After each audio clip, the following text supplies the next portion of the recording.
Would you eat your mate to survive? See what Franklin's lost crew did in the Arctic ice as the bones don't lie.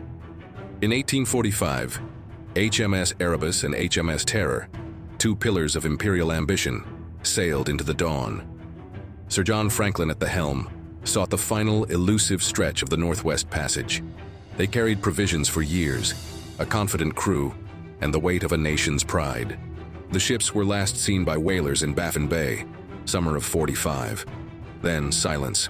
2 years later, near King William Island, the cold gripped them. The ice became a closing fist, freezing the Erebus and the Terror in a landscape of white marble and endless night. Scurvy and lead poisoning, leaching from their tinned food, began their quiet work.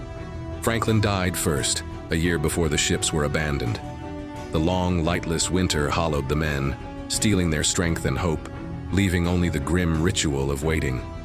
April 1848. The order was given to abandon the ships. 105 souls dragged lifeboats laden with gear across the fractured frozen desert. Their goal was the Great Fish River, hundreds of miles to the south, a line on a map that offered salvation. As they staggered south, the first began to fall. Each lost soul became a burden shed, yet their dwindling numbers only deepened the chilling horror of their isolation. The Arctic had become a vast, silent sepulcher, consuming them one by one. The men were driven beyond the limits of hunger. Rations were gone. The skin was drawn tight over bone, and sanity began to fray in the blinding glare and the crushing stillness. Survival was no longer a matter of pride, but primal, raw instinct. The decision was an abyss they stared into together. The bodies of the dead could not be left to the wolves. In the frozen logic of desperation, the human frame became the final, dreadful reserve of protein, a gruesome necessity.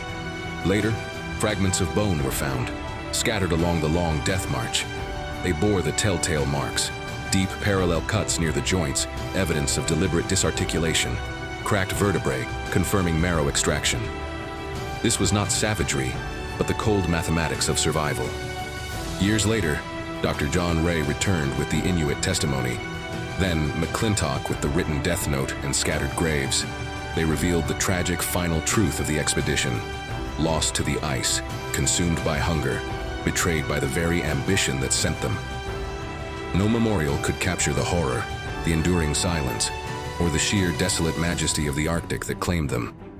2 great ships and 129 souls simply vanished into the white vastness, a ghost story etched in history.